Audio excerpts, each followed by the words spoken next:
ଯୋଗ ଦେଇଥିବା ସମସ୍ତ ଅପା ଭାଇମାନଙ୍କୁ ମୋର ଅନ୍ତରର ପ୍ରଣାମ ଏବଂ ଆଜିର ଏହି ନବସୃଷ୍ଟିର ନବଚେତନାର ନବଜାଗରଣରେ ମାଙ୍କ ପାଦ ପଦ୍ମରେ ନିବେଦନ କରୁଛି। ତୁମକୁ ଧରିବା ଶକ୍ତି ନାହିଁ ମୋ, ତୁମେ ଥାଅ ମୋତେ ଧରି, ତୁମକୁ ଧରିବା ଶକ୍ତି ନାହିଁ ମୋ, ତୁମେ ଥାଅ ମୋତେ ଧରି, ମା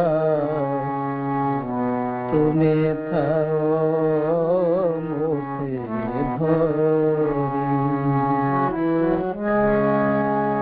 ତୁମେ ଯଦି ମୋର ପାଖେ ପାଖେ ଅଛ, ତୁମେ ଯଦି ମୋର ପାଖେ ପାଖେ ଅଛ, କାହାକୁ ଯିବି ମୁଁ ଡରି, ମା ତୁମେ ଥାଅ ମୋତେ ଧରି, ତୁମକୁ ଧରିବା ଶକ୍ତି ନାହିଁ ମୋ, ତୁମେ ଥାଅ ମୋତେ ଧରି। ମନେ ମୋର ଯେବେ ଅବସାଦ ଘେରେ, ଦୁଃଖ ବିପଦ ବାଟ ମୋ ଗାଳେ, ମନେ ମୋର ଯେବେ ଅବସାଦ ଘେରେ, ଦୁଃଖ ବିପଦ ବାଟ ମୋ ଗାଳେ, ତୁମ ଦୁଇ ହାତ ନିଏ ଗୋ କୋଳେଇ, ତୁମ ଦୁଇ ହାତ ନିଏ ଗୋ କୋଳେଇ, ଦୁଃଖ ଯାଏ ଅପସରି, ମା ତୁମେ ଥାଅ ମୋତେ ଧରି, ତୁମେ ଥାଅ ମୋତେ ଧରି, ତୁମକୁ ଧରିବା ଶକ୍ତି ନାହିଁ ମୋ, ତୁମେ ଥାଅ ମୋତେ ଧରି। ଚାଲି ଚାଲି ଯେବେ ଜୀବନର ପଥ, ମା ମା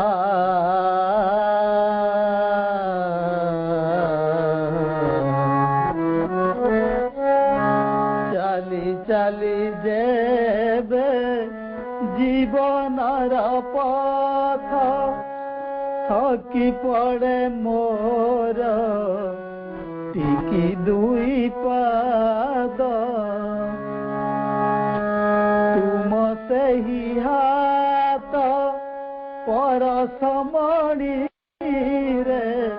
ତୁମ ସେହି ହାତ ପରଶ ମଣିରେ, ଚେତନା ପାଏ ମୁଁ ଫେରି, ମା ତୁମେ ଥାଅ ମୋତେ ଧରି, ତୁମକୁ ଧରିବା ଶକ୍ତି ନାହିଁ ମୋ, ତୁମେ ଥାଅ ମୋତେ ଧରି।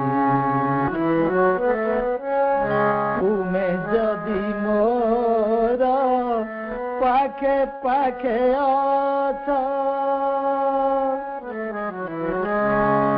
तुमे जदि मोर पाखे पाखे अछ काहाकू जीवी मु डरी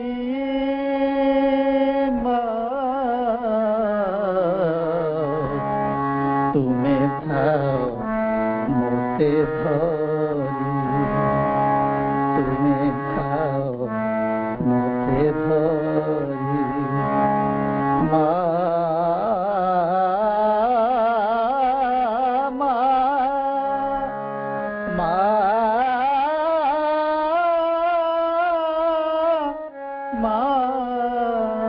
मा मा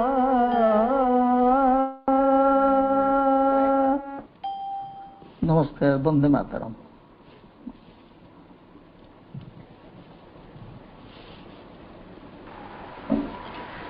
दिव्यजन चरण कमल अशेष कृतज्ञता ए सुंदर वंदनाटी भाई गाई आज परिवेश को भक्तिमय एवं करिथियारु भाई को अशेष कृतज्ञता। पुनर्बार दिव्य परिवेश को समस्त आश्रय उपा भाई मान को स्वागत करुच्ची। विकास भाई को वंदे मातरम पाठचक्र को स्वागत एवं परवर्ती कार्यक्रम परिचालना पाई विकास भाई को अनुरोध करुच्ची। भाई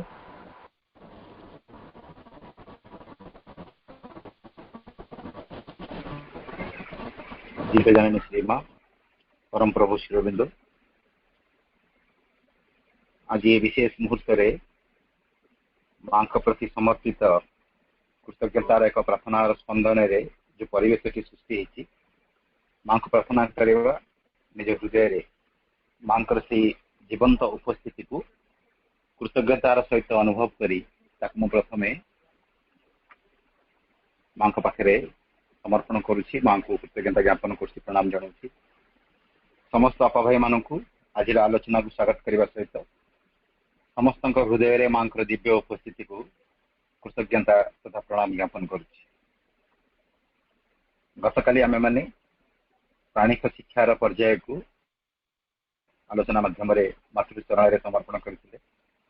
आज एक नूतन विषय वस्तु को आलोचना करिवार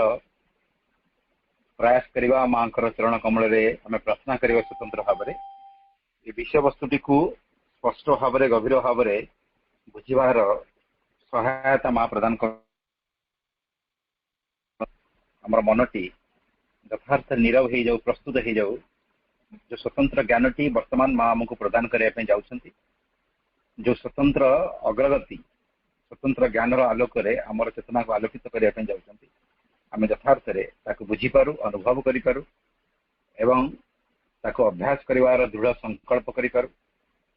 माँ सहायता वास्तव जीवन में अभ्यास करी माँ एक जंत्र हबार सौभाग्य अर्जन करूँ। ये प्रार्थना सहित आम नूतन विषय वस्तुर आलोचना को जावा। विषय वस्तुटी हूँ मेंटल ऑस्टेरिटी बा मानसिक तपस्या। विषय वस्तुर प्रथम पैराग्राफ एवं द्वितीय पैराग्राफ टी आम मैंने आज चेष्टा करवा आलोचना परिसरभुक्त करने। प्रथमे मु माँ इंग्राजी लेखाटी को प्रथमे पाठ करुच्ची तापर ओडिया अनुवाद सहित आम मैंने आलोचना को जावा। माँ कहते the question of mental austerity immediately brings to mind long meditation leading to control of thought and culminating the inner silence. This aspect of yogic discipline is too well known to need dwelling upon. But there is another aspect, the subject, which is usually given less attention, and that is control of speech. Apart from very few exceptions, only absolute silence is set in opposition to loose talk, and yet it is a far greater and far more fruitful austerity to control one's speech than to abolish it altogether. Man is the first animal on earth to be able to use articulate sounds. Indeed, he is very proud of this capacity and exercises it without moderation or discernment. The world is deafened with the sound of his words, and sometimes one almost misses the harmonious silence of the plant kingdom. मांकर सुंदर लेखाटी प्रकृति बहुत गुरुत्वपूर्ण आम मैंने जो आलोचना को आगू को बढ़ेवा आम अनुभव करवा आम जीवन वास्तव अवस्था सहित आम माँ स्वतंत्र आलोचना को टिके तुलना करवा टिके अनुभव करवा जो देखा निश्चित भाव में माँ का प्रति कृतज्ञतार हृदय भरीज आम मैंने केते सौभाग्यवान केते सुंदर कथाटी एक स्वतंत्र आध्यात्मिक ज्ञान माँ कृपा करी आमको प्रदान कले सहज भाषा माध्यम सरल भाव आम स्तर को आसिक जो भाषा जो एक्सप्लेनेशन बा जो व्याख्याटी आम मैंने बुझीपर सहजरे माँ से व्याख्या कले निश्चित भाव में कृतज्ञतार हृदय भरीज मुझे सुंदर लेखाटीर ओडिया अनुवाद को जाऊँगी माँ कहते मानसिक तपस्यार कथा कहवा मात्रे मनरे उठे गोटे दीर्घ काल व्यापी ध्यानर कथा जा फल चिंता उपरे संयम एवं शेषर चरम प्राप्ति रूपे एक अंतर नीरवता देखा दिए जोग साधनार यही दिगटी एत परिचित जे यार विशेष व्याख्या करने आउ प्रयोजन नहीं किंतु यार आउ गोटे दिग अच्छी जा संबंध रे लोके खूब कम जानत खूब अल्प जानत यह है बाक संयम अति अल्प केतक स्थल को छाड़देले अधिकांश स्थल रे बाचलतार प्रतिषेधक रूपे एकांत मौन व्रत रखा हुई अछि किंतु बाक संयम ठारू बाक विनाश ठारू बाक संयम आहुरी बेसी महत्तर एवं फलप्रसू तपस्या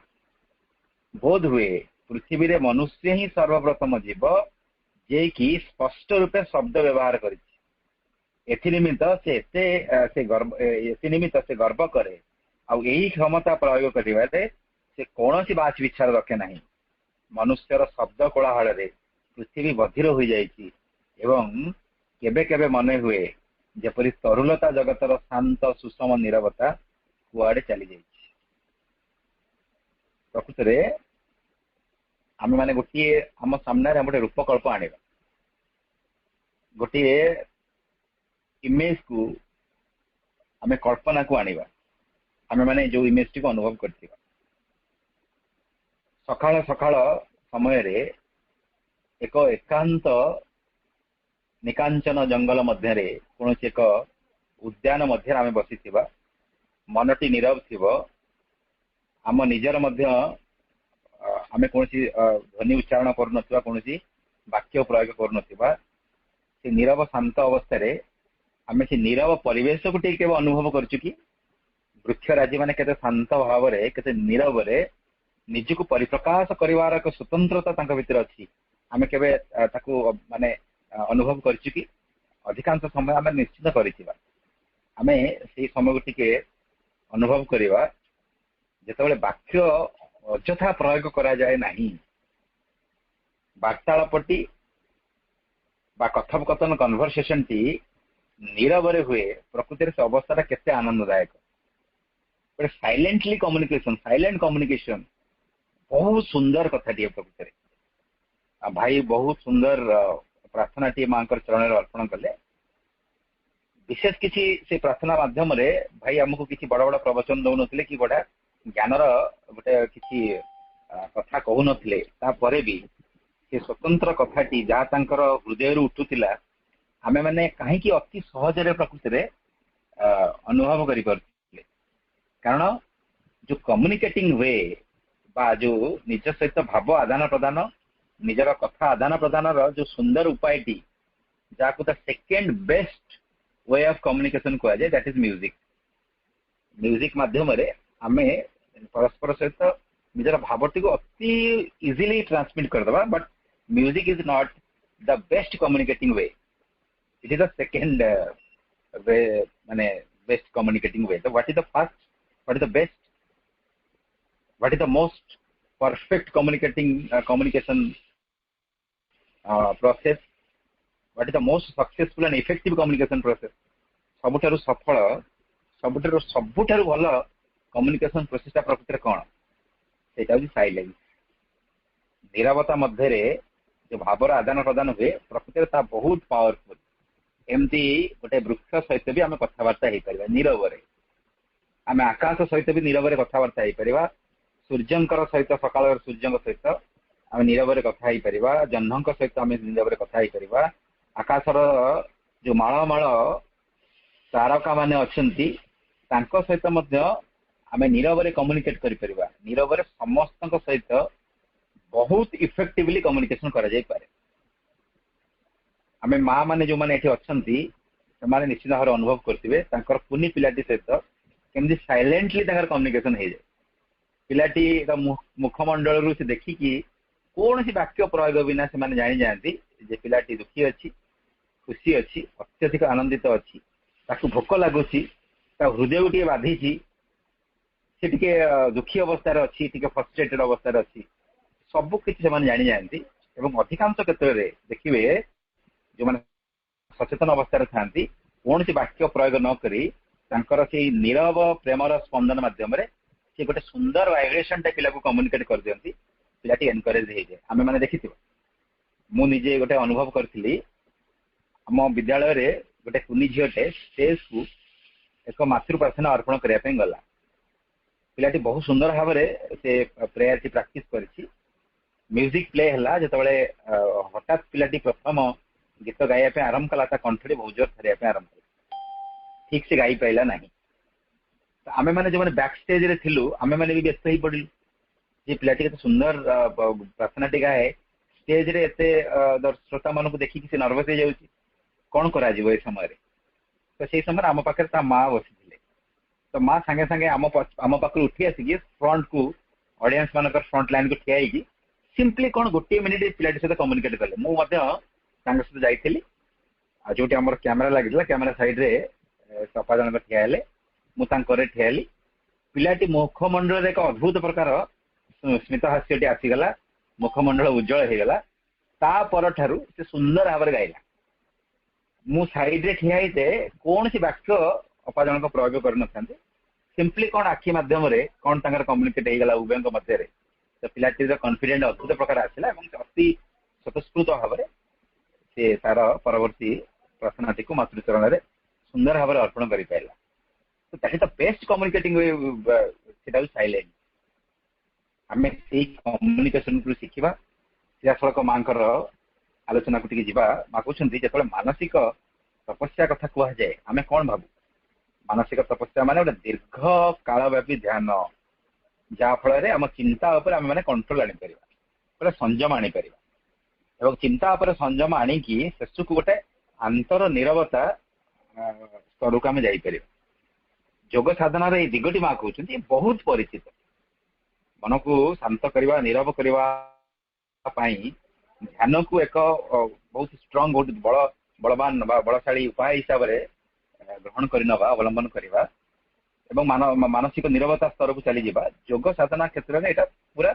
अति परिचित से माँ कहते यह विशेष प्रयोग करने प्रयोजन नहीं किंतु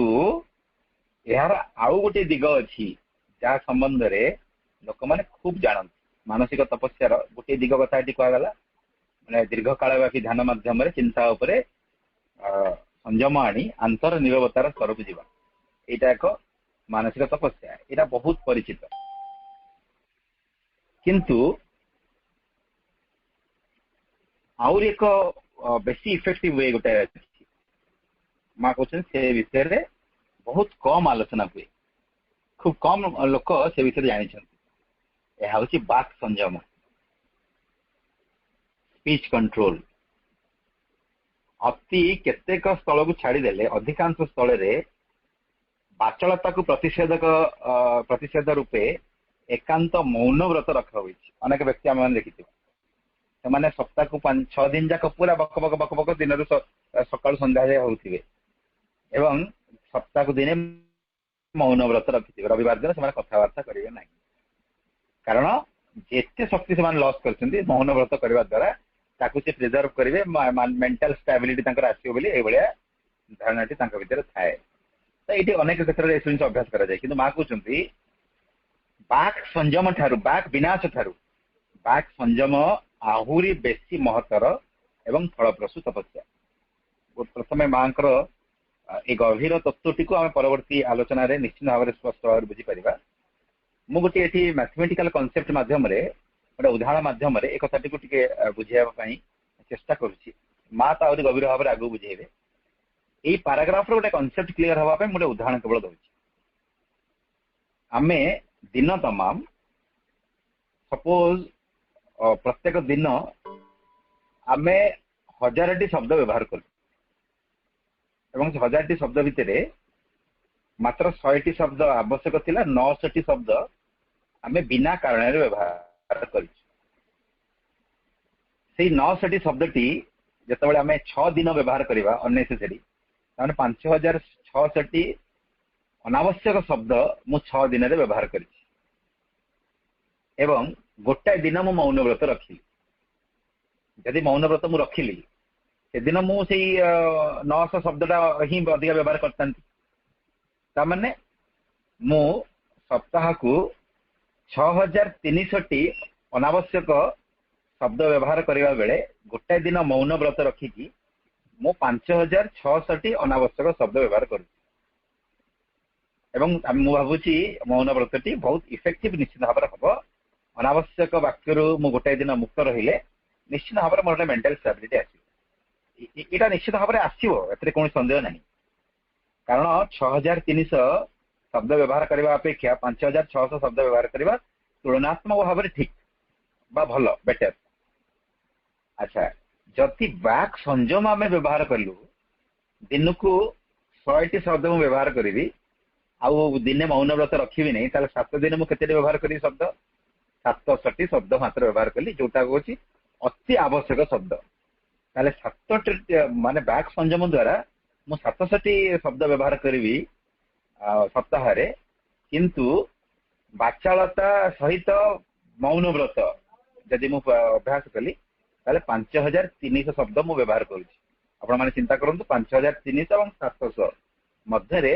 मैथमेटिकली आम बुझीपार केते पार्थक्य। तो यही एग्जांपल आम जापर बाचालता सहित मौन व्रत बेसी कार्यकारी हम ना वाक संयम अनावश्यक कथा गोटे शब्द भी आम मध्य गोटे अनावश्यक शब्द बाहर नहीं। जी आवश्यक से शब्द व्यवहार कर अभ्यास देवी वाक संयम को अभ्यास करी उभय मध्य किए बेसी आम आध्यात्मिक पथरे आमको बेसी सहायता प्रदान कर बुझीपार। यहाँ केवल गोटे तुलना करके उभय मध्य कौटा बेसी इफेक्टिव मु केवल आलोचना को आनिली। परवर्ती समय यार आध्यात्मिक दिगटी आम माँ आलोचना निश्चित भाव में अति सुंदर भाव में शुणा। पुणी माँ कहते बोध हुए पृथ्वी रे मनुष्य ही सर्वप्रथम जीव जे कि स्पष्ट रूपे शब्द व्यवहार कर आउ के शब्द व्यवहार करती नहीं से कम्युनिकेट करती ध्वनि माध्यम से ध्वनि गोटे स्पष्ट शब्दर रूप पाई न थाए शब्दटी वाक्यर रूप पाई न थाए वाक्य माध्यम गोटे प्रकार शब्दटी गोटे वाक्य माध्यम गोटे एसे से लिखिक एक्सप्लेन करें से केवल गोटे ध्वनि माध्यम कम्युनिकेट करदे परस्पर मध्यम। मनीष हूँ एकमात्र जीव जे स्पष्ट भाव में शब्द व्यवहार करें वाक्य गठन करी गोटे कथा को व्याख्या करें जेहेतु यही स्वतंत्र गुणटी स्वतंत्र सामर्थ्यटी ता भीतर अच्छी एथिपाई से एते गर्व करे जे से आउ कौन सी बात विचार न करी से तार यही क्षमता को बा शब्द को व्यवहार करिवारे से लगी पड़े कौन सी बात विचार न करी से तार यही शब्द बारंबार शब्द व्यवहार कर चले। कारण यहाँ तो आसेट से कहीं छाड़ मनुष्य एत शब्द व्यवहार करते कोलाहल करे माँ कहते पृथ्वी बधिर हो जाए मनुष्यर अनावश्यक कोलाहल केबे केबे मन हुए जेपरी तरुलता जगतर शांत सुषम नीरवता कुआड़े हजि जाए केमी हजिगला क्या जो ये मनुष्य मान जो आम मान जो आम मान अनुभव करवा जे प्रकृति रे बिना कारण आम जो शब्द व्यवहार करुचु मु सप्ताह को 700 शब्द व्यवहार करने जगह 6300 शब्द व्यवहार करुची बाकी जो 5600टी अननेसेसरी शब्द मु व्यवहार कली जड़े व्यक्ति जदि बिना कारण 5600टी शब्द व्यवहार करुची से अनुसार 10 जन व्यक्ति केते करथिबे 100 जन व्यक्ति केते करथिबे आम भारत रे केवल 130 कोटी व्यक्ति हेलेनी पृथ्वी सारा केते व्यक्ति अछंती तो सेमानकर जो अनावश्यक शब्दर कोलाहल पृथ्वी माता केते टर्चर न हो पृथ्वी जो शांत नीरवतार जो परिवेश तरुलता मानकर जो नीरव जो सुंदर अवस्थाटी प्रकृति केते दूर बाधाप्राप्त न हो मनीष गोटे जो कह जाए पृथ्वी मातार जो ध्यानस्थ परिवेश टी निजर अनावश्यक कोलाहल माध्यम संपूर्ण भाव नष्ट ही कर संपूर्ण भाव नष्ट कर आमे माने नीरवतार अनुभव कले जापर से नीरवतार केते सुंदर गोटे आनंदमय स्वादटे अच्छी जो स्वादटी कोलाहल मध्य पाइबा केबे भी संभव नुहे केबे भी संभव नुहे निश्चित भाव में प्राथमिक अभ्यास हिसाब से आम गोटे कथा व्यक्तिगत भाव अभ्यास को आनीपर जहाँ पूर्व आम आलोचना परिसरभुक्त करें helpful exercises for growth and mastery concept रे आम माँ अनेक टेक्स्ट सब पढ़ुले एसे सब पढ़ुले से समय गोटे ऑब्जर्वेशन माध्यम आमको जानापी माँ कहते जे जो शब्द गुड़िक मु व्यवहार करुच्ची से शब्दटी निश्चांत भाव में व्यवहार करने आवश्यकता थिला ना नथिला ये सुंदर कथाटी को जिते आम साइकिक एजुकेशन बा चैत्य आध्यात्मिक शिक्षा अरे पढ़ुले जो विभिन्न कॉन्सेप्ट विभिन्न जो टेक्निक सब माँ कही अंतरात्मार आविष्कार से संपर्क से समय माँ एक सुंदर टेक्निक आमको कही प्रत्येक समय शब्द उच्चारण करने पूर्व आवश्यक संयम आचरण करा पड़ो टी पछुक हटिकी छिड़ा होगी देखा पड़ो जे ये शब्दटी मत कहवा उचित ना उचित नुह नित्यांत आवश्यक ना आवश्यक नुह जदि नित्यांत आवश्यक शब्द अच्छी ताले ही मुझे प्रयोग करी ना नीरव रही माँ एक कथाटी आमको सुंदर भाव कही अंतरात्मार आलोचना हवा समय निश्चित भाव में बाक संयमर जो गुरुत्वपूर्ण भूमिका टी आम कि मात्रा बुझापी प्रयास करते तो आम प्राथमिक अभ्यास हिसाब से आम आज ही आरंभ करवा जी समय आगक अच्छी मोर निद्रा को जीवा पूर्व मुझे अननेसेसरी शब्द केबे भी व्यवहार करी ना केबे भी नहीं जी दरकार से गोटे कथा को बिना कारण गोटे व्याख्या करवा किसी आवश्यकता नहीं जी शब्द प्रयोग कर कार्यटी हो जाऊँगी मोर सामने व्यक्ति को मु मोर कथाटी को बुझे दे पारुची से मिनिमम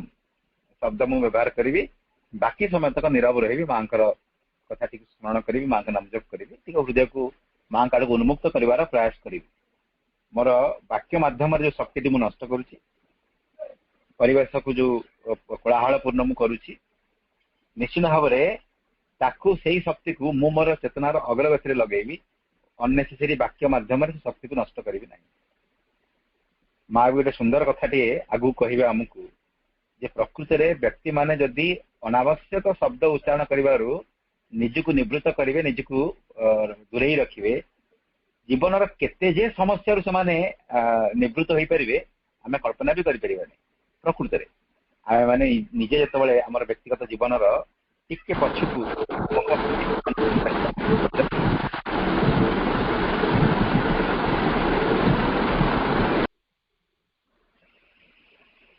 आम निश्चित भाव में अनुभव कर आम जीवन में अनावश्यक शब्द प्रयोग करने आम केते मनोमालिन्यर शिकार न होइछु केते जे बिना कारण रे केते जे समस्या को आम सम्मुखीन न होइछु गोटे शब्द व्यवहार करी बिना कारण रे जो शब्दर परिणाम मत हुए मास मास वर्ष वर्ष भी भोग करा पड़ी आम आम व्यक्तिगत जीवन में आमर निजर माने इमिडिएट परिवेश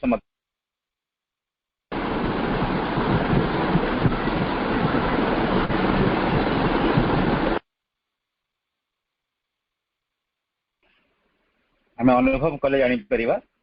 अनावश्यक शब्द व्यवहार करी गोटे शब्द व्यवहार कर शब्द व्यवहार करने 2-3 सेकेंड लगी से 2-3 सेकेंड अनावश्यक शब्दटी मत हुए तो 2-3 मासे सफर कर अनेक मनोमालिन्यर मत शिकार कर अनेक विपद को मत सम्मुखीन कर मोर बहुत शक्ति सामर्थ्य को बिना कारण नष्ट कर मोर केते राति जे मते अनिद्रा न करैछि कहि हबो नै आमे ऑब्जर्व कले जानि परिबो अनेक अनुभव हमर ए संपर्क रे अछि जहाँ अज्ञानतार आम कर एबे आगू जो माँ दिव्य वाणी शुणवार आमको सौभाग्य मिलला निश्चित भाव में आम प्राथमिक अवस्था अभ्यास टी यही मुहूर्त आज ही आरंभ करदे अनावश्यक शब्द मु व्यवहार करी ना बाक संयम करी मौन व्रत नुह बाक संयम नित्यांत आवश्यक वाक्य गुड़िक नित्यांत आवश्यक कथा गुड़िक ही मुझे बाकी समय तक नीरव रही माँ दिगरे निज हृदय को उन्मुक्त रखी चिंता चेतना रे माँ को अनुभव करी माँ को प्रति प्रार्थनार मनोभाव रही जी आवश्यक से शब्द व्यवहार करी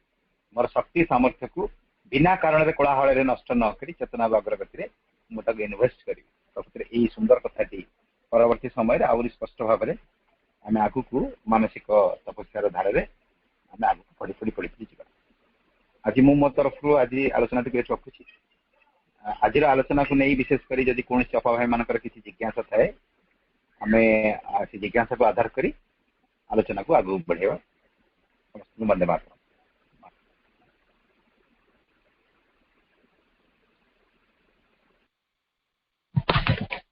भाई वंदे मातरम।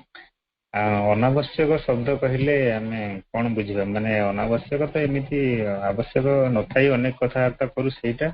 तो सीधा सड़क भाव बुझी किंतु किसी लोक प्रोफेशनाली जो जगार अच्छा से कथा कहूँ बाध्य हमें जड़े मोटिवेशन चाहिए किसी मोटिवेशनल टॉक दूसरी किसी प्रवचन संक्रांतीय लोक मैंने जो मैंने प्रोफेशन कर चलते बहुत कथा कहते जन टीचर जी कि जन लेक्चरशिप करुच्ची सी अनेक भाषण दौर राजनेता अनेक भाषण भी दौर सी सब फील्ड रे कथा कहवार आवश्यकता अच्छी बोली से कहते से गुड़ा को आम अनावश्यक बोली कहवा कि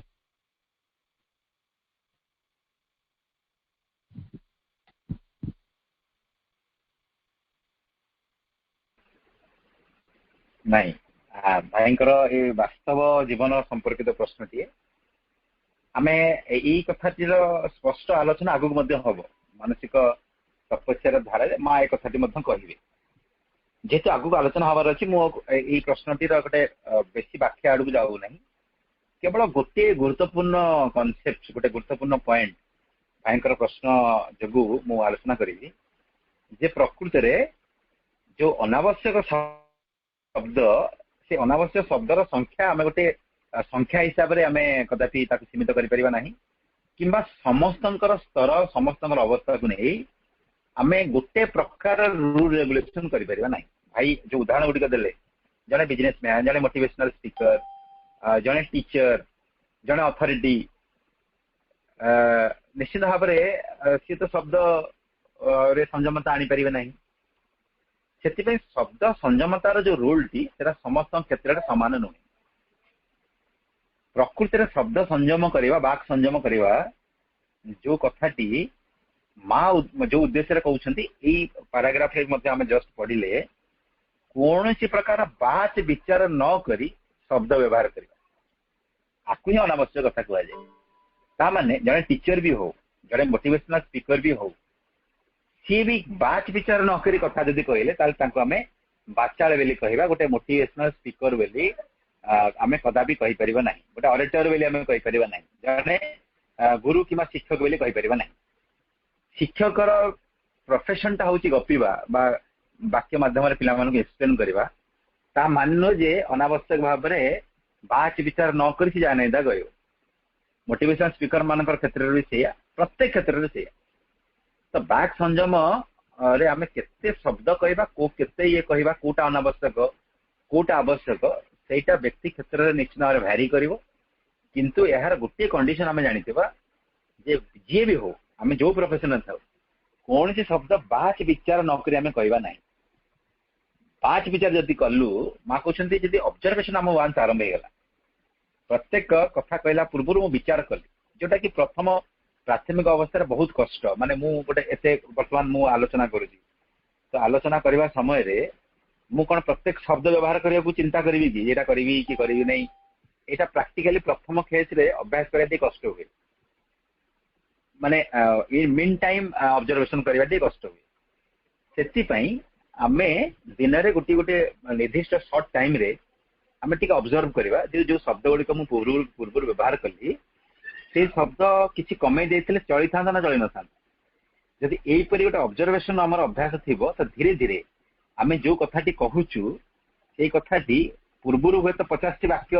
व्यवहार करी आमे अन्य मो फ्रंट रे व्यक्ति को मु कन्विंस करि परिदिले धीरे धीरे से शब्द संख्या निश्चिंत कमिवो तो जिते शब्द संख्या कमिवो एक्सप्लेनेशन रे एक्यूरेसी आसियो बेले बेले कौन हुए गोटे विस्तारित भाव में व्याख्या करी किसी व्यक्ति अच्छा बुझे पार नथिबे किसी व्यक्ति अच्छा 2-3 सेंटेंस कहीदेवे जो व्यक्ति बुझापी चाहूब से अति स्पष्ट भाव बुझीज ताने बाक संयम केतोले आसीबो जेतोले जनकर मेंटल एबिलिटी बढ़िबो जनकर मानसिक सामर्थ्य बढ़िले से कम शब्द व्यवहार करी बहुत कथा कहि देई पारि शब्द कम व्यवहार करिवो बहुत कथा कहि देई पारि आमे माने एमती अनेक कहानी भी वास्तव जीवन कहानी आम समझे शुणी आम कुनी बेले गोटे साहित्य गोटे पाठ पढ़ी जिते मुझे भूली जाऊँगी जड़े स्वाधीनता संग्रामी को अरेस्ट कर रखा जाइଥିଲା से कविता माध्यम गोटे कम्युनिकेट करते जो कविता को मधुसूदन राव बुझीपारे मु बोधे आमर मुझे भूली जाऊँगी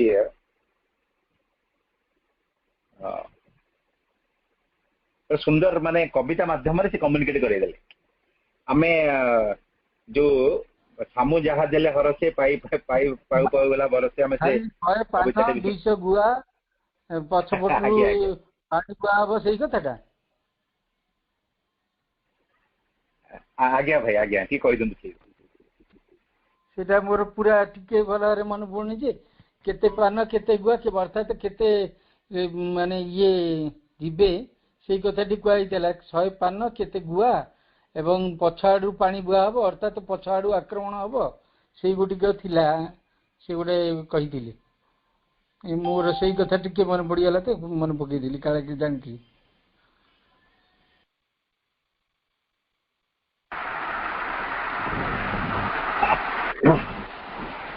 फकीर मोहन लिखिथिले केन्दुझर विद्रोह पर महाराणी पुत्र धरणी धरन दरकार पान दरकार आखु बाड़ी सुखी गलानी 200 पान पत्र एवं 100 पान पत्र एवं 200 गुआ धरी आसिबो एवं पछ पटरु आखु तैयारी को पानी मडाइबो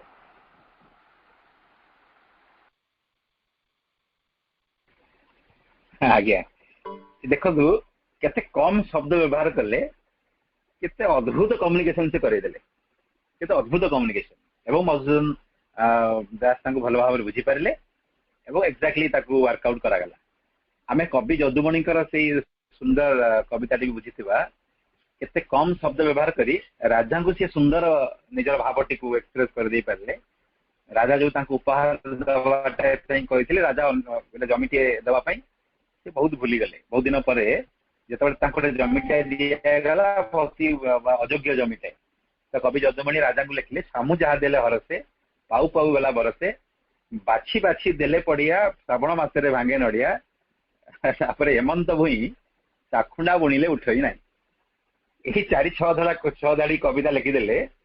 जोटा कि आपको प्रकृति कम्युनिकेट कले 10-15 पेज हम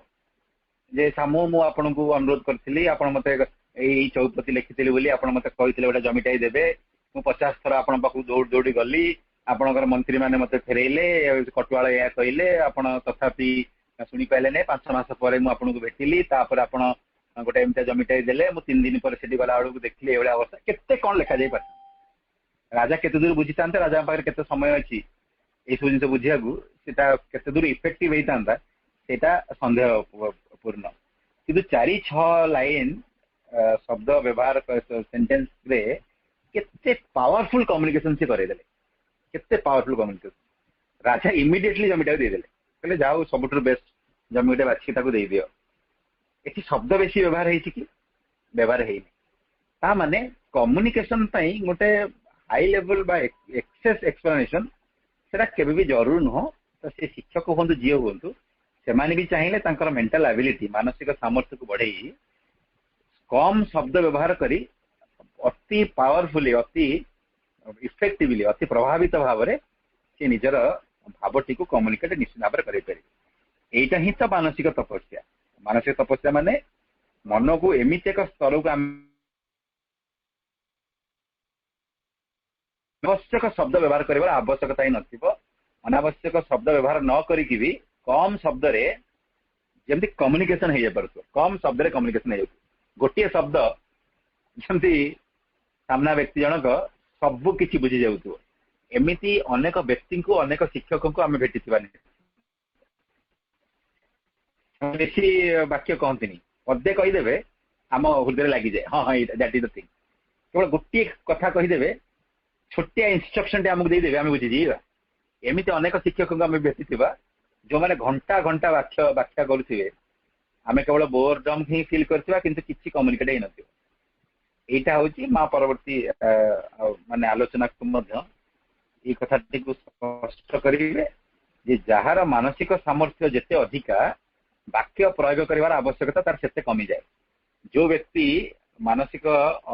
माने अग्रगति बेसी हेई न थाए तार मेंटल डेवलपमेंट बेसी हेई न थाए से गोटे कथा को कहवा पे अनावश्यक शब्द व्यवहार करबा पे बाध्य होई। तो निश्चित भाव में आम ऑब्जर्वेशन माध्यम रे जो स्तर रे थाउना कहीं आम कम शब्द माध्यम कम्युनिकेशन करिपरिबा निश्चित। तापर माँ आउर गोटे सुंदर कथाटी कहउछन्ती जदि आमर मेंटल एबिलिटी बढ़िला कम शब्द व्यवहार करी आमे हमर सम्मुखरे थिबा व्यक्ति को बुझेई दे पारिलु धीरे धीरे से व्यक्तिर मध्य आम सहित एमिति एक संपर्क स्थापन हो जिवो से व्यक्ति अति इजिली आम कथा ही बुझी पारिबो। आमे पदे कहिदेले इजिली से बुझी पारिबो। एटा निश्चित भाव में गोटे अभ्यास योग्य कथाटीए। आमे आगु को माँ को आउर चमत्कार भाव आउर विस्तारित भाव में कथाटी को कहिबे। तो ये आमे बुझीबा जे हमर कम्युनिकेशन टा स्पष्ट हवा दरकार इफेक्टिव हवा दरकार। जरूरी नुह जे अनावश्यक शब्द आम व्यवहार करवा। कम शब्द व्यवहार करिकि भी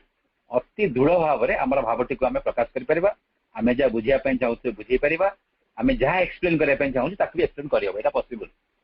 कष्ट ही पारे अभ्यास कले आ संभव नहीं।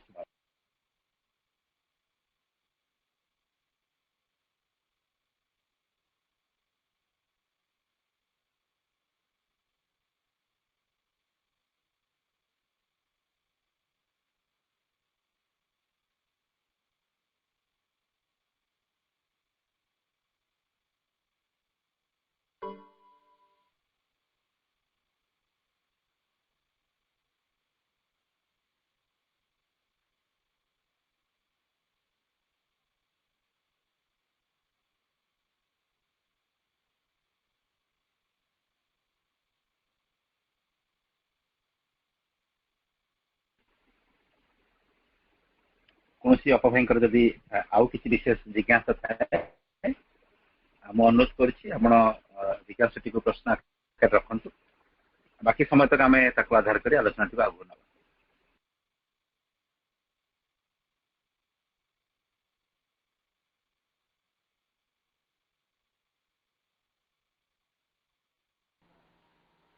भाई बंदे मात्र आपण कहले जे बाक संयम आसीबा पे हमर जदि मानसिक सामर्थ्य आसी जाय थाए ताले वृद्धि पाई थाए ताले हमें बाक संयम करि परिबो। ताले हम मानसिक सामर्थ्य केनती बढ़ाई परिबो बा मानस किपरि हमें मन को सामर्थ्य युक्त करि परिबो।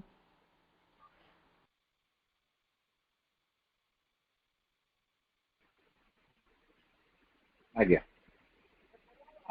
এই কথা আগুক মধ্যে মাঙ্কু আমি শুনি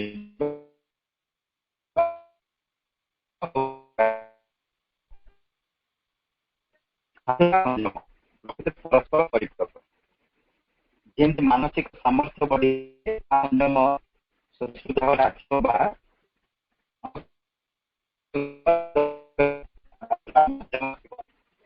कम शब्द व्यवहार करी आम सुंदर भाव संयम कले स्वतःस्फूर्त भाव में मानसिक शक्ति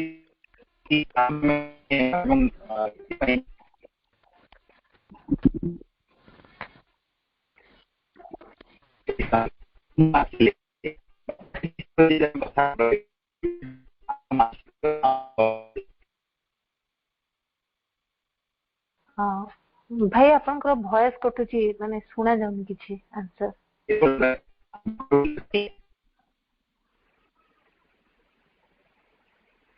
ଏବେ ଶୁଭୁଛି ବାପା?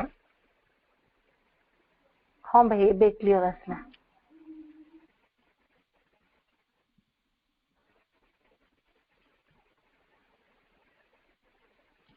ଶୁଭୁଛି?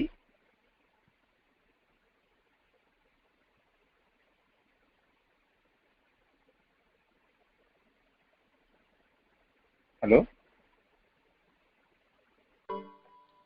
ହଁ ଭାଇ ଏବେ ଯୋଉ କହୁଛନ୍ତି ତ କ୍ଲିୟର ଆସୁଛି।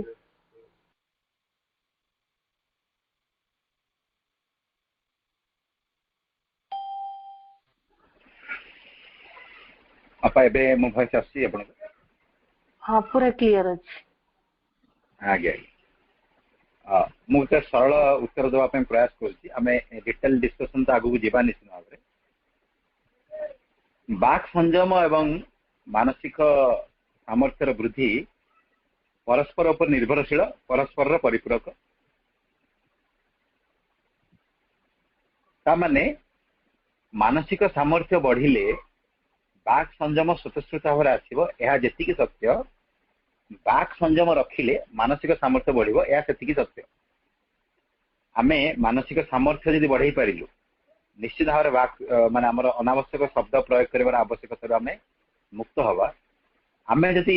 ବିପରୀତ ଦିଗରୁ ବି ଆମର ପ୍ରୟାସ କରିବା, ଆରମ୍ଭ କରିବା, ଆମର ଅଭ୍ୟାସ ଆରମ୍ଭ କରିବା, ବାଚ୍ ବିଚାର କରି ଶବ୍ଦ ଯଦି ପ୍ରୟୋଗ କରିବା ଆମେ ଅଭ୍ୟାସ କଲୁ, ତ ଧୀରେ ଧୀରେ ଅନାବଶ୍ୟକ ଶବ୍ଦ ମାଧ୍ୟମରେ ଯୋଉ ଶକ୍ତିଟି କ୍ଷୟ ହଉଛି, ଯୋଉ ମାନସିକ ଅଶାନ୍ତି, ମାନସିକ ନିରବତା ଆମର ଭଙ୍ଗ ହଉଛି, ମାନସିକ ଦୁଶ୍ଚିନ୍ତା ଆମ ଭିତରେ ଆସୁଛି, ମେଣ୍ଟାଲ ଏନର୍ଜି ଯୋଉ ଲସ୍ ହଉଛି, ଧୀରେ ଧୀରେ ତାହା ପ୍ରିଜର୍ଭ ହବ। ସ୍ୱତଃସ୍ଫୂର୍ତ୍ତ ଭାବରେ ମାନସିକ ସାମର୍ଥ୍ୟ ଆମ ଭିତରେ ବଢିବାର ସମ୍ଭାବନାଟି ସୃଷ୍ଟି ହେଇପାରିବ। ଏହା ପରସ୍ପର ଉପରେ ନିର୍ଭରଶୀଳ। ମାନସିକ ସାମର୍ଥ୍ୟ ବଢିଲେ ଅନାବଶ୍ୟକ ଶବ୍ଦ ବ୍ୟବହାର କରିବାର ଆବଶ୍ୟକତା କମିଯିବ। ଅନାବଶ୍ୟକ ଶବ୍ଦ ବ୍ୟବହାର ନ କରି ବାଚ୍ ବିଚାର କରି ଚିନ୍ତା କରିକି ଯଦି ଆମେ ଅତି ଆବଶ୍ୟକ ଶବ୍ଦକୁ କେବଳ ବ୍ୟବହାର କରିବା ଶିଖିଗଲୁ, ସ୍ୱତଃସ୍ଫୂର୍ତ୍ତ ଭାବରେ ମାନସିକ ସାମର୍ଥ୍ୟ ବଢିବ। ଇଏ ହଉଛି ଗୋଟିଏ ସରଳ ଉତ୍ତର। କେବଳ ମାନସିକ ସାମର୍ଥ୍ୟ ବଢିବା ଉପରେ ଆମର ସ୍ୱାଧ୍ୟାୟର ଏକ ଗୁରୁତ୍ୱପୂର୍ଣ୍ଣ ଭୂମିକା ରହିଛି। ଆମେ ଯଦି ଗୋଟିଏ ବିଷୟବସ୍ତୁକୁ ବିଭିନ୍ନ ଦିଗରୁ ବିଚାର କରିବାର ବି ଅଭ୍ୟାସ ଆମେ କରିବା, ସେଥିରେ ମଧ୍ୟ ଆମର ମାନସିକ ସାମର୍ଥ୍ୟ ବଢିବ। ଆମେ ମାନସିକ ଶିକ୍ଷାରେ ଏ କଥାଟି ପଢିଥିଲେ। ମା କଣ କହୁଛନ୍ତି? ମା କହୁଛନ୍ତି ଗୋଟିଏ ବିଷୟବସ୍ତୁକୁ ବିଭିନ୍ନ ଦିଗରୁ ବିଚାର କରିବା। ଆମେ କେବଳ ଏକମୁଖୀ ବିଚାର କରିବାର ଅଭ୍ୟାସରେ ଥାଉ, ତ ଆମର ମେଣ୍ଟାଲ ଆବିଲିଟି କମିଯାଏ, ଗୋଟେ ମେଣ୍ଟାଲ ଲିମିଟେସନ ଆସିଯାଏ। ତ ଗୋଟେ ବିଷୟବସ୍ତୁକୁ ବିଭିନ୍ନ ଦିଗରୁ ବିଚାର ଆମେ କରିବା, ଏ ଅଭ୍ୟାସଟି କରିବା। ଯଦି କେବେ ଆମର କାହା ସହିତ ମନମାଳିନ୍ୟ ଆସୁଛି, ଆମେ ନିଜର ସ୍ତରରେ ରହିକି କଥାଟିକୁ ବିଚାର ନ କରି ଅପର ବ୍ୟକ୍ତିର ସ୍ତରକୁ ଯାଇକି ବି ତାହାର ଦିଗଟିକୁ ବିଚାର କରିବାର ଅଭ୍ୟାସ କରିବା। ଏଇ କଥା ଗୁଡିକ ଆମେ ମାନସିକ ଶିକ୍ଷାରେ ପଢିଥିଲେ। ସ୍ୱାଧ୍ୟାୟ ଏବଂ ଗୋଟିଏ ଘଟଣାକୁ, ଗୋଟେ ବିଷୟବସ୍ତୁକୁ ବିଭିନ୍ନ ଦିଗରୁ ବିଚାର କରିବା। ଯଦି କାହା ସହିତ ଆମର ମନମାଳିନ୍ୟ ଆସୁଛି, ସେ ବ୍ୟକ୍ତିର ଦିଗଟିକୁ ବି ଆମେ ବିଚାର କରିବା, ତା ସ୍ତରକୁ ବି ଯାଇକି ଘଟଣାଟିକୁ ଅନୁଧ୍ୟାନ କରିବାର ଅଭ୍ୟାସ। ଏ ସବୁ ଅନେକ ପାୱାରଫୁଲ ଟେକ୍ନିକ ଅଛି, ଯାହା ମାଧ୍ୟମରେ ନିଶ୍ଚିତ ଭାବରେ ଆମର ମେଣ୍ଟାଲ ଗ୍ରୋଥ ହବ, ଆମର ମାନସିକ ଚେତନାର ସ୍ତର ଟିକେ ଉନ୍ନତ ହବ ଏବଂ ଆମେ ମେଣ୍ଟାଲ ଆବିଲିଟି ଆମର ସ୍ୱତଃସ୍ଫୂର୍ତ୍ତ ବଢିବ।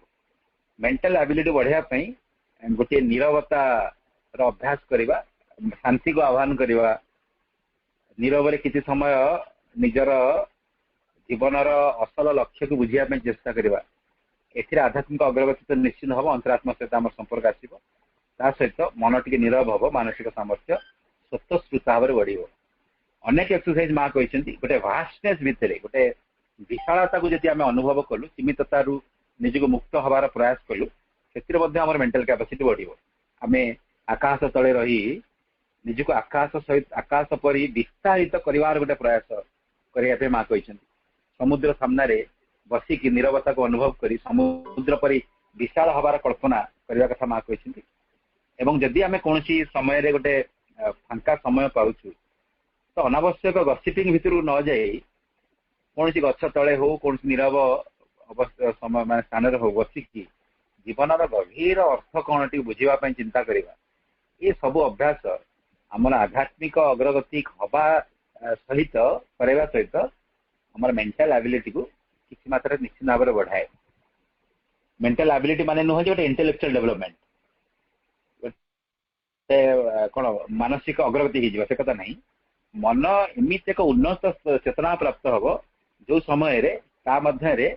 उच्चतम संभावना स्वतस्फूर्त भाव में सहजरे प्रकाश पाई पार्थु। यह मेंटल एबिलिटी कहुए।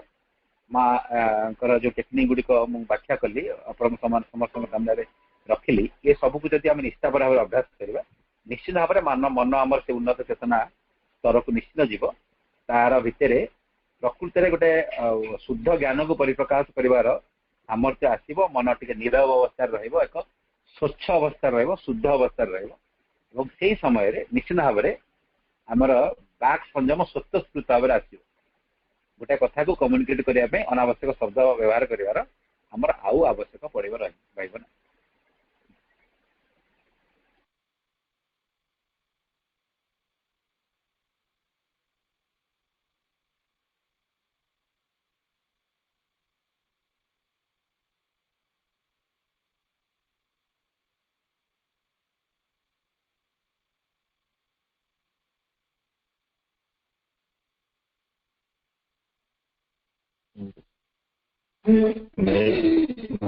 भाई बंदे मातरम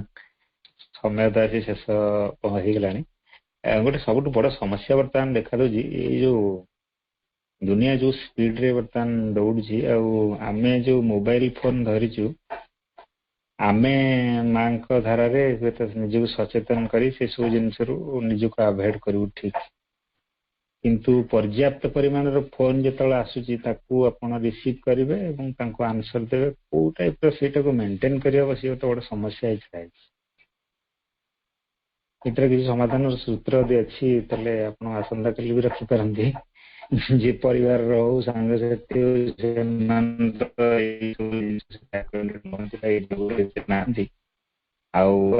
फोन कथा को करें कौन करेंगे बाई फोन केमी कौन कम्युनिकेट करेंगे बिना शब्द। भाई यार अनेक टेक्निक अच्छी आम प्रकृति में जमी आप कहले आज समय हो जाए आम गोटे विस्तारित वाक्य को निश्चित भाव में जावा आवश्यक रही। केतटा गुरुत्वपूर्ण टेक्निक आज मुझे कहूँ आम आसंता काली विशेषकर ये तीनोटी प्रश्न को आउ टिके सुंदर आलोचना पारे मुझे अनुभव करुँच। विजयानंद भाई अन्य अपभय मान भी ये तीनोटी प्रश्न टिके व्याख्या शुणा प्रकृति में कुनिया अनुरोध करी गोविंद भाई दुईटी प्रश्न और आपणकर प्रश्न टी टिके नोट डाउन करके रखिथे आम ये तीन जाक काली आउ टे आलोचना करिया। गोविंद भाई जो प्रश्न टी आज वास्तव जीवन में मोबाइल फोन मध्यम आम के कम्युनिकेट करुँ सांग मान फोन आसो संपर्क मान फोन आसो एवं मो कलिग मान फोन आसो 8-10 टी फोन आसीगले 10-10 मिनट कथा बेलू के समय 2-3 घंटा मैं चली जाऊँ कथाटी एटा स्वाभाविक कथा कि यार टेक्निक हूँ आम प्रकृति में गोटे एमती अभ्यास भितर निजे गोटे एमती अनकंट्रोल अवस्था अच्छु फोन न आसिले भी आम स्वतस्फूर्त भाव में किसी समय पर देखु मो फोन टा बाय मिस्टेक साइलेंट हो जाए कहीं एपर्तन कहीं मो सांगर रिंग आसनी आम मान भर ये अवस्था अच्छे। आम गोटे एमती अनसिस्टमेटिक लाइफ बंचुचु मत जड़े रिंग करने पूर्व सी भी चिंता करूना जे ए समय भाई व्यस्त थे कि कौन थे सी तार रिंग कर दे से व्यक्तिर प्रकृति में प्रोब्लेम नुह। आम एमती एक अवस्था को कम्युनिकेट करूँ सामने रखीचु सी जानी ये व्यक्तिटा को जिते जिते समय फोन कले उठेब किसी प्रोब्लेम ना। तार टेक्निक मु जहाँ अभ्यास कर भाई मोर जड़े बड़ भाई शुणी शिखी सी फोन रिसीव कर गोटे स्वतंत्र समय से निर्धारित कर समय मुझे कम्युनिकेट करी। प्रथम अवस्था डिफिकल्ट होता धीरे धीरे धीरे जो जो माने इम्पोर्टाट माने कम्युनिकेशन जो मान करने पड़े से भी गोटे मेसेज इनडायरेक्टली चलीगला जदि केबे मु आ सहित कथा को पड़ो मत यही समय ही कल करा पड़े अच्छा जेकोसी मुहूर्त में कल करदे लाभ किसी हेनी आइदर स्विच अफ थो ना उठेब ना कारण से अलग कम व्यस्त थी। प्रथम प्रथम असुविधा हम किए विरक्त हे गोटे इम्पोर्टाट मेसेज हुए तो ये हो जाए यहाँ प्रथम प्रथम असुविधा हम किंतु धीरे धीरे धीरे धीरे अन्य व्यक्ति जहाँ मान सहित आम कम अच्छी ସେମାନେ ବି ଧୀରେ ଧୀରେ ଅଭ୍ୟାସରେ ପଡିଯିବେ ଯେ ଯଦି କିଛି ଗୁରୁତ୍ୱପୂର୍ଣ୍ଣ କଥା ଥାଏ ମତେ କୋଉ ସମୟରେ କଲ୍ କରିବାକୁ ପଡିବ। ତ ଧୀରେ ଧୀରେ ଆମ ଲାଇଫ ଟି ସିଷ୍ଟମେଟିକ ହେଇଯିବ, ଆମେ ଏକ ନିର୍ଦ୍ଦିଷ୍ଟ ସମୟରେ ଫୋନକୁ ଆଟେଣ୍ଡ କରିପାରିବା। ଇଏ ଗୋଟିଏ। ଆଉ ଗୋଟେ ସଜେସନ, ଏସବୁ ଜିନିଷ ପ୍ରାକ୍ଟିକାଲ ଜିନିଷ ଆମେ ମାଙ୍କର କଥା ଅନୁସାରେ ତ ଆଗକୁ ନିଶ୍ଚିତ ଭାବରେ ଆଲୋଚନା କରିବା। ମୁଁ କେବଳ ପ୍ରାକ୍ଟିକାଲ ସୂତ୍ର ଗୁଡିକ କହୁଛି। ଆମେ ଭର୍ବାଲ କମ୍ୟୁନିକେସନ ମାଧ୍ୟମରେ ଯୋଉ ଅଭ୍ୟାସ ଆମଟି ଅଛି ଆମେ ତାକୁ ଟିକେ କମେଇକି ଟିକେ ମେସେଜ କମ୍ୟୁନିକେସନ କୁ ଟିକେ ଗୁରୁତ୍ୱ ଦେବା। ଯାହା ପାଖରେ ଆମର ନିଜର ବି କିଛି କାମ ଅଛି ତାକୁ ଗୋଟେ କଲ୍ ଲଗେଇଦେବା ଅପେକ୍ଷା ଆମେ ତାଙ୍କୁ ହ୍ୱାଟ୍ସଆପ ରେ ମେସେଜ ଟିକେ ଦେବା। ଯଦି ଅତି ଗୁରୁତ୍ୱପୂର୍ଣ୍ଣ ଅଛି କାଳେ ସିଏ ମେସେଜ ଖୋଲିବେ ନ ଖୋଲିବେ, ହଠାତ୍ 5 ମିନିଟରେ କମ୍ୟୁନିକେଟ ହବାର ଅଛି, ସେମିତିଆ କଥାଟି ଯଦି ଅଛି ଆମେ କଲ୍ କରିପାରିବା। ଇମିଡିଏଟ କଥାଟି ଅଛି। ଯଦି ସେ ବ୍ୟକ୍ତିଟି ଘଣ୍ଟାଏ ପରେ 2 ଘଣ୍ଟା ପରେ 3 ଘଣ୍ଟା ପରେ ବି ମେସେଜ ଟିକୁ ଦେଖିଲେ ଚଳିବ, ତାହେଲେ ଆମେ ଏତେ ବ୍ୟଗ୍ର ହେଇକି ତାକୁ କଲ୍ କରିବା ପାଇଁ କାହିଁ ଚାହୁଁଛୁ। ଆମେ ଗୋଟେ SMS ଦେଇଦେବା, ଗୋଟେ ହ୍ୱାଟ୍ସଆପ ରେ ମେସେଜ ଦେଇପାରିବା, କିଛି ଗୋଟେ ଭଏସ SMS ବି ଦେଇପାରିବା, ଭଏସ ମେଲ ବି ଦେଇପାରିବା। ଏମିତି ଟିକେ ଟିକେ ଅଭ୍ୟାସ କରିବା। ଧୀରେ ଧୀରେ ଆମମାନଙ୍କର ଆପଣ ଦେଖିବେ ଆପଣ ମାନଙ୍କର ଯୋଉମାନଙ୍କ ସହିତ କଣ୍ଟାକ୍ଟ କମ୍ୟୁନିକେସନ କରିବାର ଆବଶ୍ୟକତା ପଡୁଛି ଥ୍ରୁ ମେସେଜ ହେଇଯିବ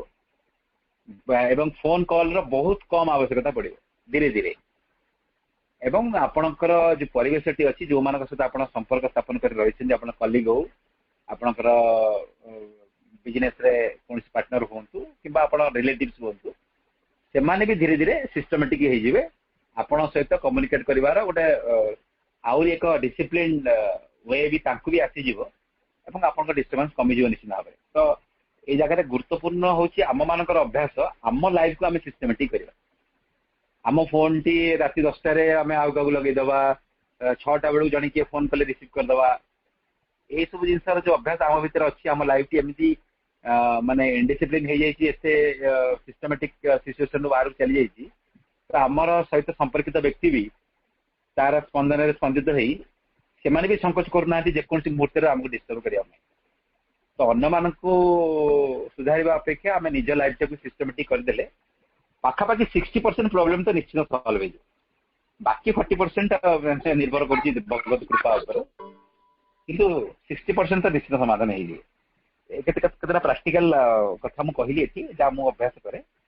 ଆମେ ନିଶ୍ଚିତ ଭାବରେ ଏଇ କଥାଟିର ଏଇ 3ଟି ପ୍ରଶ୍ନର ଆହୁରି ସୁନ୍ଦର